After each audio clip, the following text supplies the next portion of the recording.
Book nibbles. Big ideas, small bites. In the chaos of World War II, countless tales of courage, sacrifice, and strategy unfolded across continents. But some stories slipped into the shadows of history, forgotten by most of the world despite their magnitude. Gregory A. Freeman's The Forgotten 500 uncovers one such story, a breathtaking account of the largest rescue of American airmen behind enemy lines. A mission so audacious and improbable that it reads almost like fiction. Yet it happened, and it was real men, ordinary soldiers, villagers, and resistance fighters, who risked everything in the mountains of Yugoslavia to make it possible. At its heart, the book reminds readers that history is not just made by generals and presidents, but also by unsung farmers, priests, peasants, spies, and young pilots who refused to surrender to despair. The story begins with the air war in Europe during 1944. As the Allies intensified their bombing campaigns against Nazi oil fields, particularly the heavily fortified refineries at Ploesti in Romania, hundreds of B-24 liberators and their crews were sent on perilous missions. These bombers, nicknamed flying coffins by some crews, were massive, slow, and vulnerable once separated from their formations. Anti-aircraft guns, German fighters, and mechanical failure claimed many planes. The crews knew each mission could be their last, but they climbed aboard anyway, propelled by duty, adrenaline, and camaraderie. It was during these bombing runs that many American airmen found themselves shot down over the rugged landscapes of Yugoslavia, a land of mountains, forests, and villages caught in the brutal cross-currents of Nazi occupation and local resistance movements. For these downed airmen, survival was not guaranteed. Parachuting into enemy territory meant capture, imprisonment, or execution by the Germans. Even if they evaded soldiers, the wilderness itself posed lethal threats: exposure, hunger, infection, or betrayal by collaborators. Yet an extraordinary twist of fate awaited many of them. Instead of being handed over to German patrols, hundreds were sheltered by Serbian villagers, poor farmers who barely had enough bread for themselves but shared everything with these strangers from the sky. Freeman describes how these villagers, under the leadership of General Draza Mihailovic and his Chenik resistance fighters, opened their homes, barns, and caves to protect the Americans. They treated the airmen as brothers, often at staggering personal risk. For them, harboring an American meant the possibility of German reprisals, burned villages, executions, mass punishment. But they persisted, guided by loyalty to the Allies, hatred of Nazi oppression, and sheer humanity. The Americans, stunned by this generosity, forged bonds with their rescuers. They lived in rustic conditions, sleeping in barns, eating meager meals of bread, cheese, or beans, drinking plum brandy known as slivovitz, and learning bits of the Serbian language. Many of the villagers had never seen a plane up close, yet they treated these pilots like gifts from the heavens. Over time, the number of downed flyers sheltered in the area swelled. By mid-1944, more than 500 airmen were hiding in the hills of Yugoslavia. It was an astonishing concentration of stranded Americans behind enemy lines, a humanitarian crisis waiting to explode if the Germans discovered them. Something had to be done.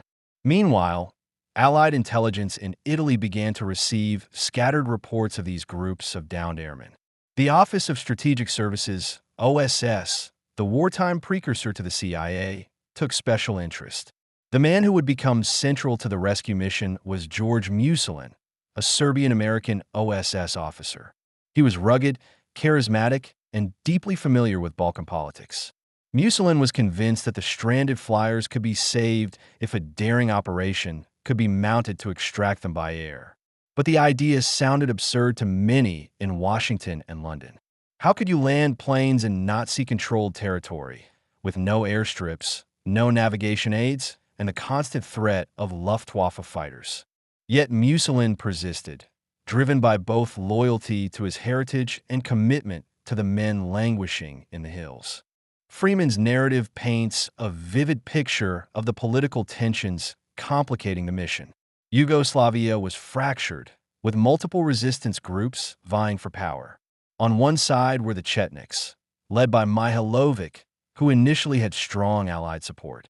On the other side were the Communist partisans, led by Josip Broz Tito, who were gaining favor with the Allies as the war shifted. The British in particular grew increasingly suspicious of Mihailovic, accusing him of being passive against the Germans and even collaborating at times. This made Allied command reluctant to acknowledge or aid Chetnik efforts. Thus, the plight of the airmen became entangled in a larger geopolitical chess game. To rescue them meant working with Mihailovic, which risked angering Tito and complicating post-war influence in the Balkans. Freeman shows how this political calculus almost doomed the mission before it began. Despite the hesitation, Musolin secured approval for what became known as Operation Halyard. The plan was to build a makeshift landing strip in the Serbian mountains, large enough for C-47 transport planes to land, refuel, and take off, ferrying dozens of airmen at a time back to Allied bases in Italy. It was a logistical nightmare. The villagers had to clear fields by hand, leveling rocky pastures with primitive tools, often under the cover of night to avoid detection. Word spread among the Americans hiding in nearby villages, and they prepared anxiously, hoping the plan would succeed before the Germans tightened their net. The construction of the airstrip was itself a heroic saga. Using oxen, shovels, and sheer determination, peasants and airmen together carved a runway out of the earth at a place called Pranjani. Freeman's description captures the surreal quality. Here, in the middle of occupied territory, farmers and soldiers sweated side by side to build a lifeline in the soil. They camouflaged the project from German reconnaissance planes, hiding evidence of the clearing. When the day came for the first landing, the tension was unbearable. Would the planes make it in? Would the Germans spot the operation and descend in fury? The first C-47s touched down on the crude strip in August 1944, engines roaring against the backdrop of sheep pastures and stone huts. Against all odds, the planes landed safely, loaded up dozens of gaunt, grateful airmen, and lifted back into the sky toward Italy. For the men on board, it was like a miracle, the sudden transformation from hunted fugitives to free men heading home.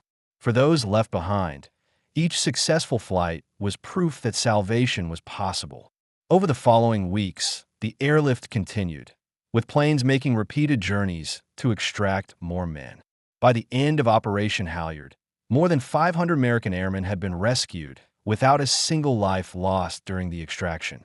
It was the largest and most successful rescue mission of Allied airmen in the war, yet remained largely unknown for decades. Why was it forgotten? Freeman explores this question with sobering clarity. The politics of the Cold War played a decisive role. As the Allies shifted support to Tito's communist partisans, Mihailovic was sidelined, accused of collaboration, and eventually executed after the war. The rescue, tied so closely to his Chetnik forces, became an inconvenient story. Acknowledging it would mean crediting Mihailovic and the Serbian villagers who followed him, which did not align with the post-war narrative the Allies wanted to promote. Thus, the operation was buried in classified files, the men who orchestrated it silenced, and the villagers who risked their lives forgotten. Only the rescued airmen themselves carried the memory, often telling family and friends, but rarely finding official recognition. The emotional core of the book lies not just in the daring logistics, but in the human connections formed. Freeman shares accounts of pilots who remembered the names and faces of villagers who had shielded them. Some recalled children who served as lookouts, women who shared their last crumbs of bread, and elders who reassured them in broken English. There were also moments of cultural exchange, the Americans teaching the Serbs baseball, the Serbs teaching the Americans folk songs, laughter shared around campfires in the midst of war. These bonds, forged under duress, lingered for decades. Many airmen remained deeply grateful, some returning after the war to visit the families who had saved them. At the same time, Freeman does not romanticize the brutality of the setting.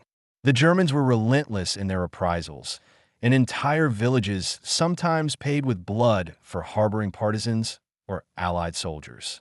The villagers lived with constant fear, yet they persisted. Their courage stands as the unshakable foundation of the rescue.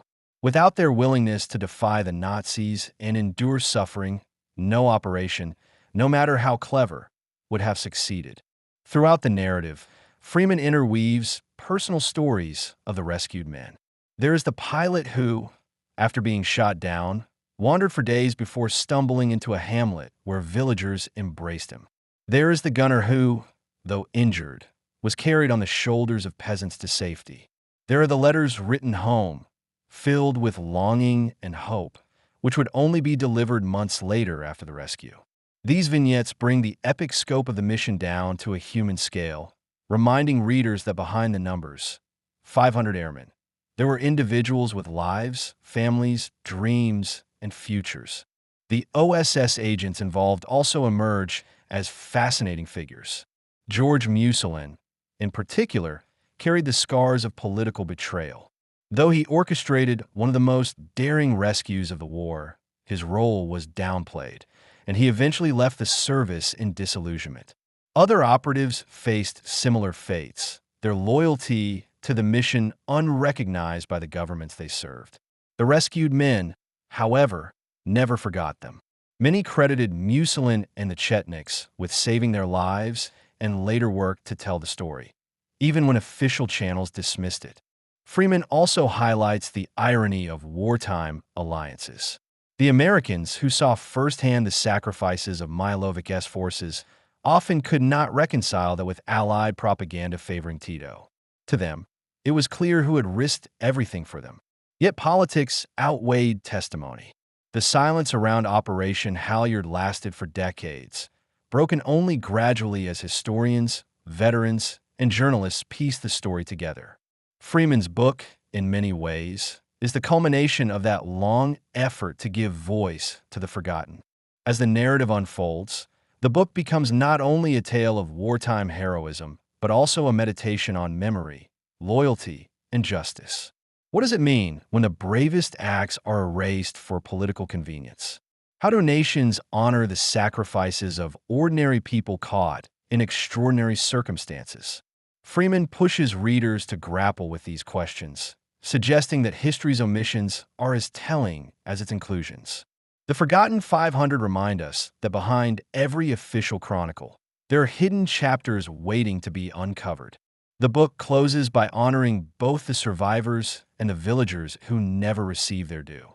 Many of the airmen lived long lives, raising families and contributing to their communities, always remembering that they owed their survival to strangers in a faraway land. Some reunited with their rescuers decades later, scenes filled with tears and gratitude. For the villagers, recognition came late, often too late, as many had died by the time the story gained wider attention. Yet their legacy endures in the memory of those they saved and in books like Freeman's, which finally give them their place in the grand narrative of World War II. Taken as a whole, The Forgotten 500 is both gripping and heartbreaking. It reads like a thriller with clandestine missions, secret airstrips, and daring escapes, yet it is grounded in meticulous research and oral history. The tips and tricks, if one dares to phrase it that way, are lessons in resilience, cooperation, and trust. The villagers' ingenuity in concealing the airmen, the OSS daring logistics, and the pilot's perseverance all serve as reminders of the human capacity to improvise and endure. But perhaps the greatest lesson is moral, that in times of darkness, the most powerful weapon is compassion, and the bravest act is to risk one's life for another. And that's it.